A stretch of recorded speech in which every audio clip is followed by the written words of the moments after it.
அன்பான விஜய், தளபதி விஜய், எங்களோட முதலமைச்சர் திரு ஜோசப் விஜய் அவர்களுக்கு மனமார்ந்த நன்றிகள்.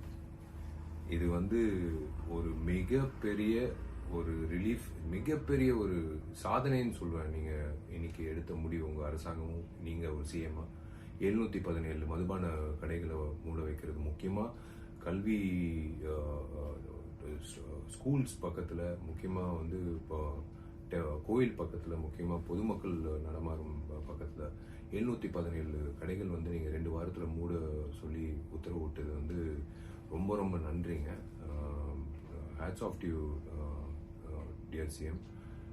ரொம்ப சந்தோஷமாக இருக்குது. ஏன்னா இன்னைக்கு இது இந்த விஷயம் கேள்விப்படும் போது ஏன் அவ்வளோ சந்தோஷமாக இருக்குன்னா, கண்ணால் நிறைய பேர் பெண் குழந்தைகள் அந்த ஹாரஸ்மெண்ட் தாண்டி அவங்க வீட்டுக்கு போகணும். ஏன்னா டாஸ்மேக் சில இடத்துல டாஸ்மேக்கை தாண்டி தான் அவங்க பஸ்ஸுலேருந்து இறங்கி பஸ் ஸ்டாண்ட்லேருந்து அவங்க வீட்டுக்கு போகணும் அப்படின்னு நிறைய பேர் கேட்கும்போது, இது யாராவது ஒருத்தர் மாற்ற மாட்டாங்களான்னு அப்படின்னு நானே நிறைய முறை யோசிச்சிருக்கேன்.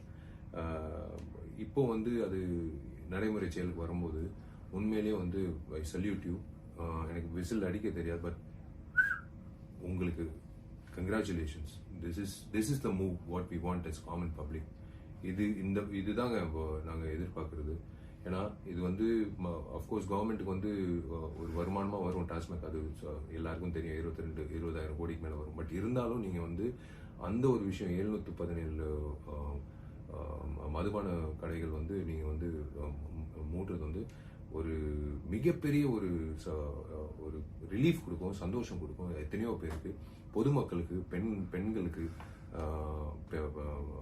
முதியோர்களுக்கு, எல்லாருக்கும் இது ஒரு பெரிய வரமாக இருக்கும். ரொம்ப ரொம்ப நன்றி சிஎம் அவர்கள். God bless you and please keep going, marching ahead like this for the public. Thank you.